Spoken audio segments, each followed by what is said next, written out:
حامد نے زید کی مدد کی. حامد نے زید کی مدد کری کیونکہ رفع کی حالت میں. جی سارا آپ مجھے بتائیے نیکسٹ. نصرہ زید فاطمہ تھا. زید نے فاطمہ کی مدد کری. زید نے فاطمہ کی مدد کری کیونکہ یہاں پہ فاطمہ جو ہے وہ حالت نصب میں ہے اور زید رفع کی حالت میں ہے. نصرہ حامد زینبہ. حامد نے زینب کی مدد کی. حامد نے زینب کی مدد کری کیونکہ یہ ہمیں دکھ رہا ہے کہ یہ حالت رفع میں یہ ڈوئر ہے, کرنے والا ہے. ٹھیک ہے, بتائیے مجھے قلم زیدن, اس کی ٹرانسلیشن کیا ہوگی؟ زید کا قلم. زید کا قلم, کا ذکر آیا بیچ میں, تو کا سے پہلے جو بھی لفظ ہوگا زید کا قلم, کا سے پہلے زید آیا تو وہ کس حالت میں ہوگا؟ جر. حالت جر میں ہو جائے گا. صوفیہ اس کی ٹرانسلیشن بتائیے. کتاب محمودن. محمود کی کتاب. محمود کی کتاب, کی سے پہلے محمود آیا تو حالت جر میں آ گئے. ٹھیک ہے سارا نیکسٹ بتائیے. بیت اللہ.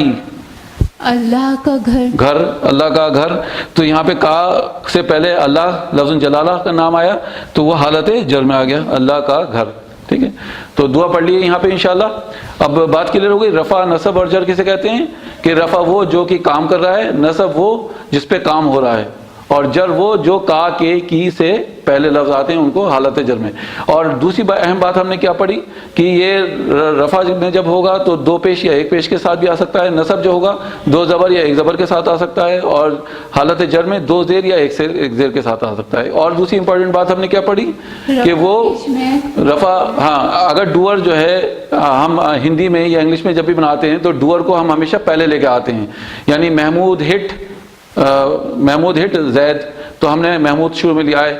باب کک جو, تو باب کو ہم شروع میں لیا ہے. جو کک باب, تو جو کا ہم شروع میں لیا ہے. اسی طریقے سے ہندی میں ہم کہیں گے کہ زید نے محمود کو دیکھا تو ہم زید کو شروع میں لیا ہے. محمود نے زید کو دیکھا تو محمود شروع میں لیا ہے. لیکن عربی کا معاملہ یہ ہوتا ہے کہ عربی میں آپ کو رفع کی حالت میں جو لفظ ہے, جو اسم ہے, وہ بتائے گا آپ کو کہ وہ کرنے والا ہے, اور وہ آپ نے ایکسرسائز کر لیا الحمدللہ. ٹھیک ہے, تو دعا پڑھ لیں. سبحانک اللہم و بحمدک نشہد ان لا الہ الا انت نستغفرک و اتوب الیک.